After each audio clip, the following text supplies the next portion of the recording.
ನಮಸ್ತೆ ಗೆಳೆಯರೇ, ನಾವು ಇವತ್ತು ಸೋಮನಾಥಪುರಕ್ಕೆ ಹೋಗಿದ್ದೀವಿ ಮೈಸೂರಿಂದ. ನೋಡ್ರಿ ಕಾವೇರಿ ನದಿ.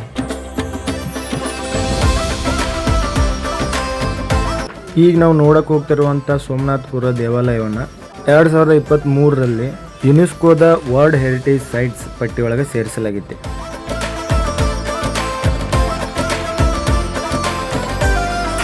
ಟೆಂಪಲ್ಗೆ ರೀಚ್ ಆಗಿ ಗಾಡಿ ಪಾರ್ಕ್ ಮಾಡಿ ದೇವಸ್ಥಾನದ ಒಳಗಡೆ ಹೊಂಟಿವಿ. ಟಿಕೆಟ್ ಕೌಂಟರ್ ಹತ್ರ ಟಿಕೆಟ್ ತೆಗಿಸಿ ಒಳಗಡೆ ಎಂಟ್ರಿ.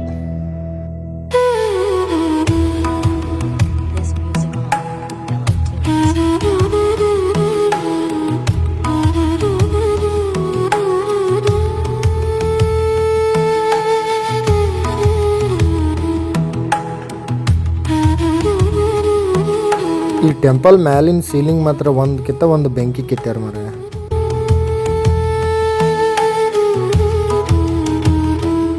ಈ ದೇವಸ್ಥಾನನ 1758ರಲ್ಲಿ ಹೊಯ್ಸಳರ ದೊರೆಯಾದಂಥ 3ನೇ ನರಸಿಂಹನ ದಂಡನಾಯಕನಾದಂಥ ಸೋಮನಾಥ ಎನ್ನುವರು ಇದನ್ನು ನಿರ್ಮಾಣ ಮಾಡ್ತಾರೆ.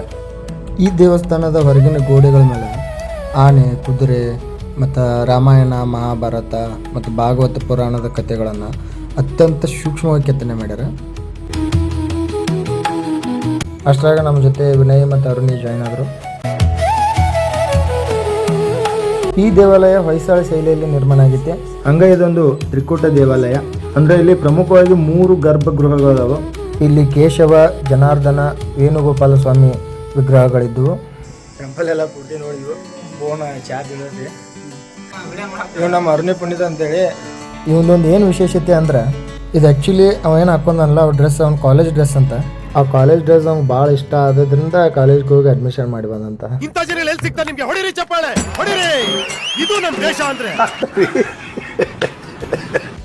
ಹೇಳಿ ನಿಮ್ಮ ಅನುಭವ ಹೇಳಿ. ಹಾಡು ಯೌವನ ಯಾಕೆ ಬರ್ತದೆ ಲೈಫ್.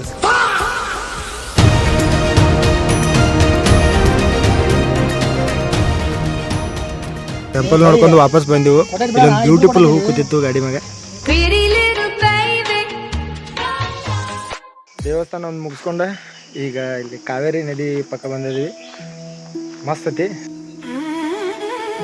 ಸಖತ್ತಾಗಿದೆ. ಈಗ ಬಂದ್ರೆ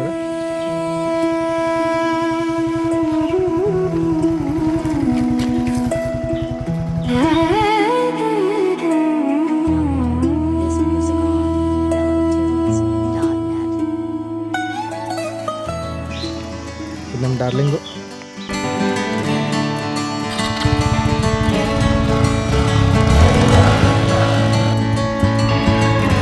ಅಲ್ಲಿಂದ ಕನ್ನಂಬಾಡಿ ಇಲ್ಲಿರೋ ವೇಣುಗೋಪಾಲ ಸ್ವಾಮಿ ಟೆಂಪಲ್ಗೆ ಹೊರಟ್ವಿ. ರೋಡ್ ಪಕ್ಕ ಫುಲ್ ಗ್ರೀನರಿ.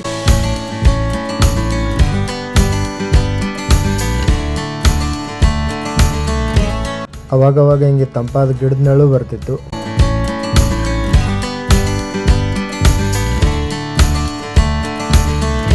ನಡು ಒಂದು ಊರಾಗ ಸ್ಟಾಪ್ ಮಾಡಿ ಮುದ್ದೆ ಊಟ ಮಾಡಿದ್ವಿ. ನೋಡ್ರಿಲ್ಲೇ ನಮ್ಮ ಉತ್ತರ ಕರ್ನಾಟಕ ಹುಲಿಗಳ ಮುದ್ದೆ ಏನು ತಿಂದಿಲ್ಲ, ಚಮಚಲ್ಲಿ ತಿನ್ನಾಕಿದ್ದಾರೆ.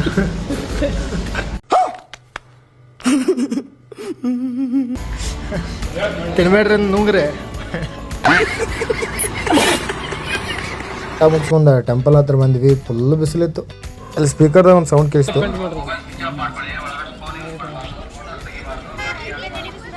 ಅದಕ್ಕೆ ನಾವು ಫೋನ್ ತೆಗೆದು ಕಿಶಾಗ ಇಟ್ಕೊಂಡ್ಬಿಟ್ಟಿವಿ.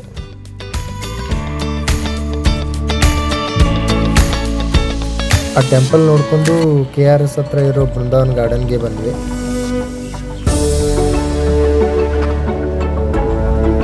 ಗಾರ್ಡನ್ ಏನೋ ಹಚ್ಚ ಹಸಿರಿತ್ತು, ಬಟ್ ನಮ್ಮ ಮಕ್ಕಳ ಚೆತ್ತನ ಬಿಸಿಲಾಗಿ ತಿರುಗಾಡಿ ಒಣಗಿ ಹೋಗಿದ್ವು.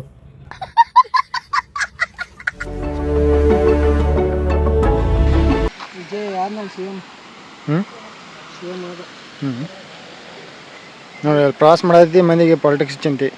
कौन है ये लोग? कहां से आते हैं?